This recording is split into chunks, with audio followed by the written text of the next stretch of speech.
नमस्कार दोस्तों, मैं बबली मैम। स्वागत है आपका साइंस इंस्टीट्यूट पर। यदि आप सी-टेट, एमपी-टेट वर्ग 1 या 2 या किसी भी सरकारी शिक्षक बनने की तैयारी कर रहे हैं तो यह क्लास आपके लिए काफ़ी हेल्पफुल होगी। आज की क्लास में हम पढ़ेंगे दिसंबर 2024 के PYQ 10 टॉप PYQ करेंगे। जैसे कि आप पिछली 2 क्लास हमारी देख चुके हैं बाल विकास क्या है, ग्रोथ और डेवलपमेंट में हम अंतर पढ़ चुके हैं। डिफरेंस क्या होता है, वृद्धि और विकास में क्या अंतर होता है, वो हम पढ़ चुके हैं। आज की क्लास में हम पढ़ेंगे 10 टॉप PYQ, वो भी किसके, दिसंबर 24 के। तो पहला क्वेश्चन आपके बोर्ड पर दिख रहा है कि महारत उन्मुख है। इसमें महारत उन्मुख शिक्षार्थी आमतौर पर सफलता का श्रेय किसे देते हैं। महारत उन्मुख शिक्षार्थी आमतौर पर सफलता का श्रेय किसको देते हैं, असफलता का श्रेय किसको देते हैं। ये 2 चीजें हैं, सफलता और असफलता। जब हम कोशिश करते हैं, मेहनत करते हैं तो हम सफल होते हैं, और जब हम पर्याप्त कोशिश नहीं करते हैं, पूरे अपनी जान नहीं लगाते हैं, तो हमें सफलता मिलने के कम चांस होते हैं। या हम बिल्कुल कोशिश नहीं करते तो हमें सफलता मिलने के कोई चांस नहीं रहते हैं, असफल होते हैं। तो आंसर आपका होगा योग्यता। एक तो हमारी क्षमता, हम कितनी मेहनत करें, हमारे अंदर कितनी क्षमता है मेहनत करने की, और दूसरा आपके कोशिश पर, योग्यता और कोशिश पर। दूसरा असफलता किस पर, अपर्याप्त कोशिश है। योग्यता किस पर होती है, कोशिश पर। यहाँ लिखा नहीं है, मैं लिख देती हूँ कोशिश, योग्यता, या मैं लिखती हूँ योग्यता और किस पर, कोशिश करने पर, कोशिश। और असफलता किस पे होती है, अपर्याप्त कोशिश करने पर। ठीक है, पहले समझ आया। महारत उन्मुख व्यक्ति यदि सफल हो रहा है तो किसकी वजह से सफल हो रहा है। एक तो वो मेहनत करता है, उसके अंदर योग्यता है, मेहनत करने की क्षमता है, तो वो सफल होगा।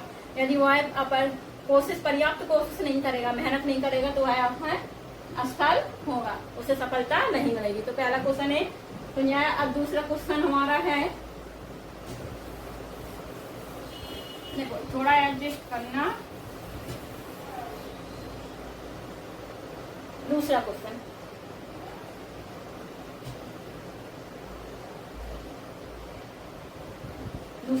है वाइगोत्स्की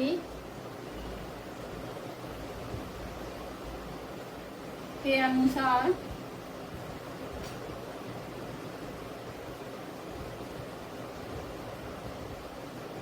बच्चे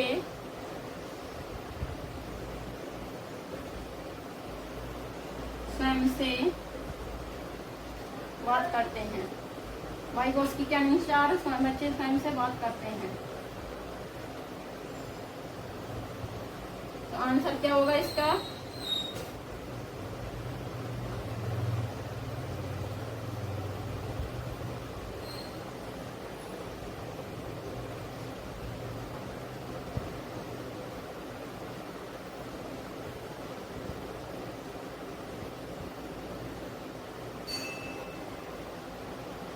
आंसर होगा आत्म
तो दूसरा क्वेश्चन हमारा है वाइगोत्स्की के अनुसार बच्चे स्वयं से बात करते हैं। जब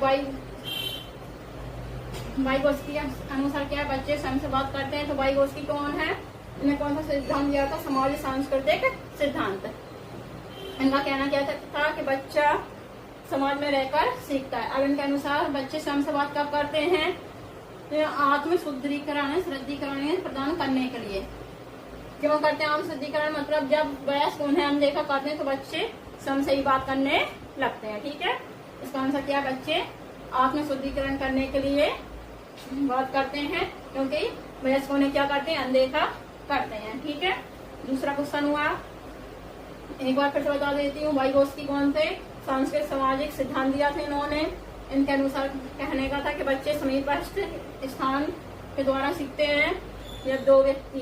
ठीक है, दूसरा था इनका आत्म शुद्धिकरण प्रदान करने के लिए बच्चे सीखते हैं क्योंकि उन्हें जब वयस्क या बड़े उन्हें कैसा करते हैं, अनदेखा करते हैं, तब वो स्वयं से बात करते हैं। ठीक है, नेक्स्ट क्वेश्चन अपना है, तीसरा क्वेश्चन है,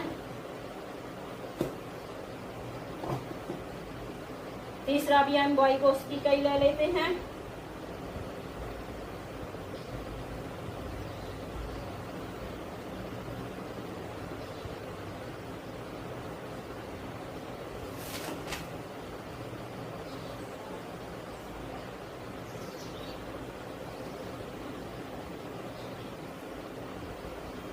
नेक्स्ट क्वेश्चन लेते हैं, लेखन विकल्प की विशेषता है।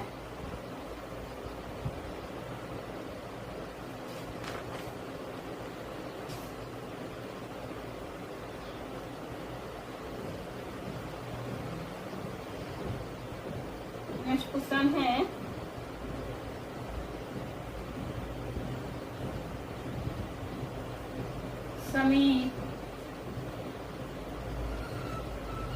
समीप दूर अभिमुख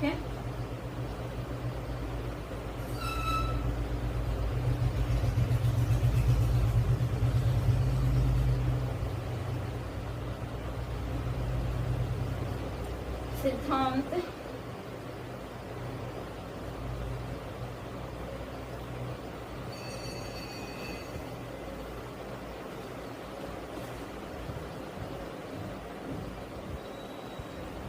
विकास के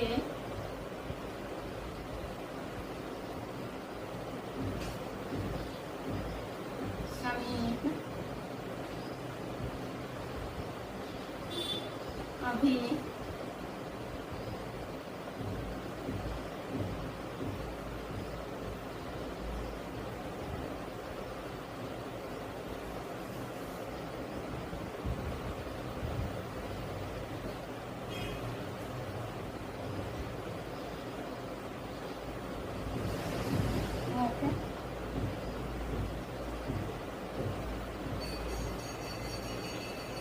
सिद्धांत का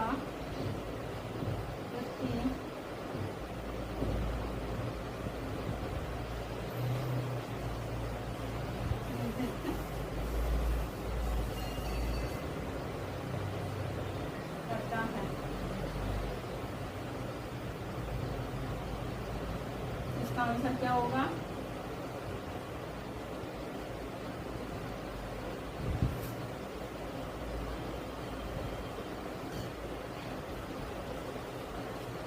विकास बहु दिशात्मक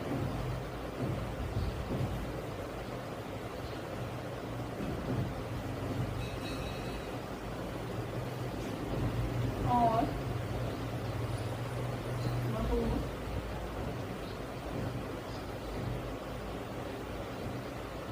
आयामी होता है।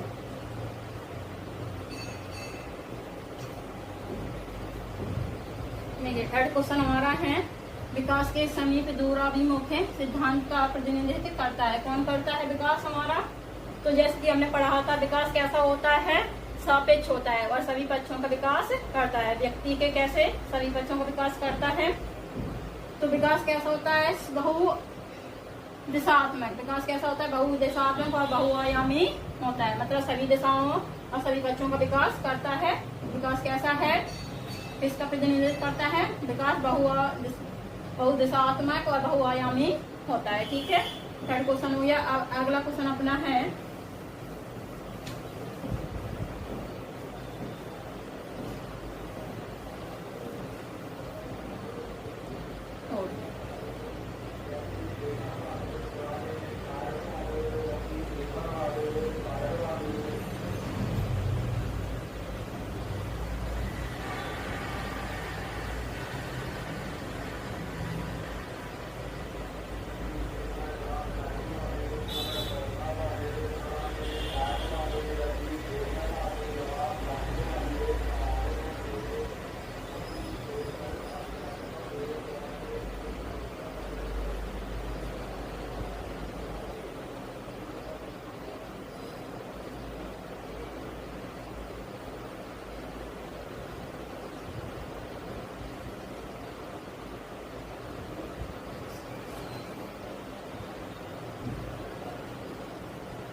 कितने क्वेश्चन कर लिए हमने?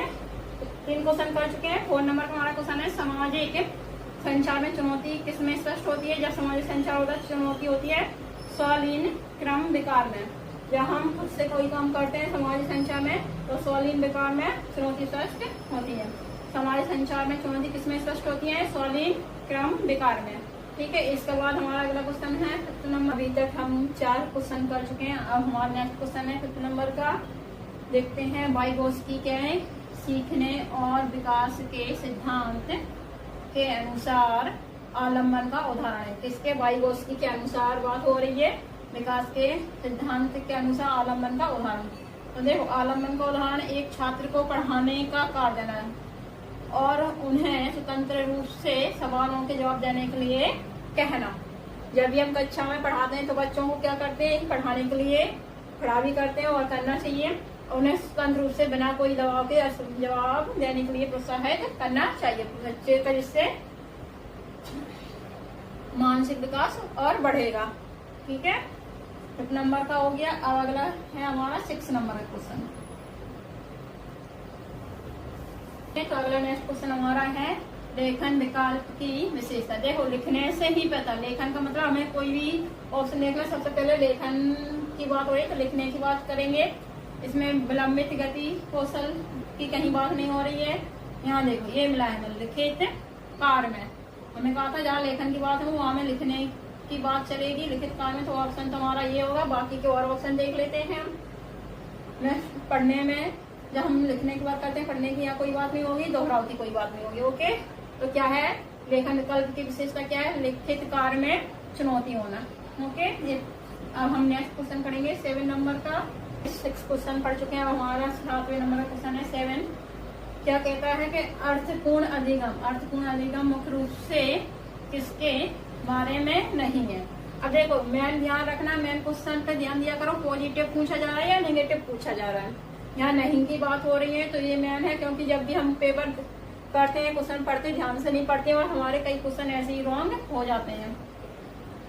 ठीक है, तो नहीं पूछा गया। अब हम देखते हैं जानकारी को रटना। सबसे पहले अगर कहीं निगेटिव वर्ड रटना आ जाए, केवल आ जाए, तो ये हमारे निगेटिव होते हैं। तो ये तो हो गया। नेक्स्ट वर्ड देख लेते हैं, जब टिक करते हैं। नेक्स्ट है अवधारणाओं को समझना। अवधारणाओं को समझना सही है। जब भी किसी चीज की समझने की बात हो वो हमारा पॉजिटिव होता है। ज्ञान का निर्माण, जब हम कोई चीज सीखते हैं तो हमारे ज्ञान का निर्माण होता है, ये भी पॉजिटिव है। कौशलों का विकास, जब हम कोई भी चीज करते हैं, विकास करते हैं, काम करते हैं या कोई चीज सीखते हैं तो हमारे जो कौशल होते हैं उनका विकास होता है। सोचते हैं, चिंतन करते हैं तो हमारे सोचने की क्षमताओं का विकास होता है। ये पॉजिटिव है, तो ये तो नहीं होगा। कौन सा होगा हमारा आंसर? रटना। निगेटिव पूछा जा रहा है तो निगेटिव में रटना है, बाकी सब पॉजिटिव है। ठीक है, ये 7 हो गए। इसके बाद नेक्स्ट क्वेश्चन हमारा है 8 नंबर का। ये 8 क्वेश्चन है हमारा गति संवेदी शिक्षार्थी किसके माध्यम से सीखना पसंद करते हैं। अब गति की बात हो रही है। गति माने कुछ ना कुछ गति होनी चाहिए। पढ़ने की गति होनी चाहिए, कुछ ना कुछ करने की गति होनी चाहिए। अब यहाँ है देखने। देखने में हमारी कोई गति नहीं हो रही, छूने में भी नहीं। अब देखो, करने और चलने फिरने में, जब हम कोई चीज करते हैं तो गति होती है और चलते हैं फिरते हैं तो उसमें भी गति होती है। सुनने में कोई गति, तो हमारा ऑप्शन क्या होगा? करने और चलने फिरने में गति होना चाहिए। ठीक है, गति संवेदी शिक्षार्थी। हमारा नेक्स्ट क्वेश्चन देखो, आज का ये नंबर का क्वेश्चन है। अभी तक हम 8 क्वेश्चन कर चुके हैं। हार्वर्ड गार्डनर के बारे में पूछा गया है। तो सबसे पहले इनके बारे में, इनने कौन सी बुद्धि दी, किसके सिद्धांत, क्या सिद्धांत दिया। हार्वर्ड गार्डनर किसके जन्मदाता? बहुआयामी बुद्धि के। इनने कौन सा दिया था? बहुआयामी बुद्धि का सिद्धांत दिया था। अब इनने क्या कहा? एक वैज्ञानिक में बुद्धि और एक किसान में बुद्धि कैसी होती है। इनने वैज्ञानिक की बुद्धि का कहा है और किसान की बुद्धि की बात, 9 नंबर का क्वेश्चन पढ़ेंगे। हार्वर्ड गार्डनर कौन थे? बहुआयामी का बुद्धि का सिद्धांत दिया था इनने। इसमें क्या पूछा गया? एक वैज्ञानिक में बुद्धि और एक मूर्तिकार की बुद्धि के बारे में बात की गई। वैज्ञानिक कैसी बुद्धि के प्रदर्शन करता है और मूर्तिकार कैसी बुद्धि के प्रदर्शन करता है। जब भी वैज्ञानिक की बात आएगी तो वैज्ञानिक में बुद्धि होती है प्रकृतिवादी। वैज्ञानिक में कैसी बुद्धि होती है? प्रकृतिवादी। अब मूर्तिकार में बुद्धि होती है स्थानिक बुद्धि। मूर्तिकार है, कुम्हार है, इन सब में कैसी होती है, स्थानीय बुद्धि होती है, क्योंकि ये जहाँ रहते हैं जिस स्थान में वहाँ सीखते हैं। और प्रकृतिवादी बुद्धि, हम प्रकृति में नई नई चीजों का अवलोकन करते हैं। ठीक है, ये हमारा 9 नंबर का क्वेश्चन था। अब इसके बाद लास्ट क्वेश्चन बचा है 10 हमारा, तो उसको हम करेंगे। कर चुके हैं हमारा लास्ट क्वेश्चन।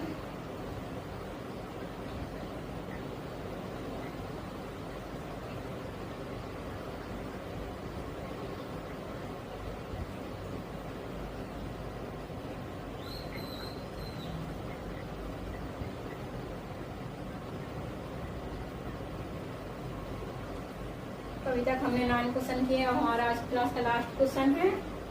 लास्ट क्वेश्चन क्या है, समावेशन को बढ़ावा देने के लिए क्या आवश्यक है। समावेशन माने सभी के लिए समान शिक्षा। ठीक है, जहाँ भी समावेशन शब्द आ जाए तो हमें पॉजिटिव वर्ड ढूंढना है सभी के लिए। पहला जैसे पाठ्यक्रम कैसा होना चाहिए, लचीला। पहला ऑप्शन है पाठ्यक्रम कैसा होना चाहिए, लचीला। बिल्कुल सही बात है, पाठ्यक्रम हमारे बच्चों के अकॉर्डिंग होना चाहिए। दूसरा है सहयोगात्मक अधिगम, ये पॉजिटिव वर्ड है, लचीला पॉजिटिव वर्ड है, ये ध्यान रखना, ये पॉजिटिव है, ये भी पॉजिटिव वर्ड है। सहयोगात्मक अधिगम होना चाहिए। तीसरा लिखा है पृथक्करण, ये हमारा पृथक्करण लिखा है। और नवीनीकरण, तो शिक्षा में पृथक्करण अलग अलग कभी नहीं होना चाहिए और ना ही नामकरण होना चाहिए। लास्ट है गांव में इमारतें और विद्यालय की इमारतें कैसी होनी चाहिए, अच्छी होनी चाहिए, बच्चों के अकॉर्डिंग होनी चाहिए। तो पहला है, दूसरा सही है, चौथा सही है, 4th नंबर का सही है, 3rd रॉन्ग है। तो ऑप्शन में देखते हैं, पहला दूसरा ये नहीं होगा, पहला दूसरा और चौथा ये सही है, तीसरा वाला नहीं होगा, ये भी नहीं होगा। ठीक है, तो यहाँ ये लास्ट का लास्ट क्वेश्चन था। यदि आपको हमारी क्लास अच्छी लगी है तो यदि आप लास्ट क्वेश्चन था कंप्लीट हुआ। यदि आप चाहते इसी तरह आपको PYQ मिले तो चैनल को शेयर करें, सब्सक्राइब करें, वीडियो को लाइक करें और कमेंट बॉक्स में कमेंट जरूर लिखें। इसी तरह हम शॉर्ट वीडियो आपके लिए कमेंट बॉक्स में कमेंट जरूर लिखें। इसी तरह के आपके लिए हम PYQ लाते रहेंगे। धन्यवाद।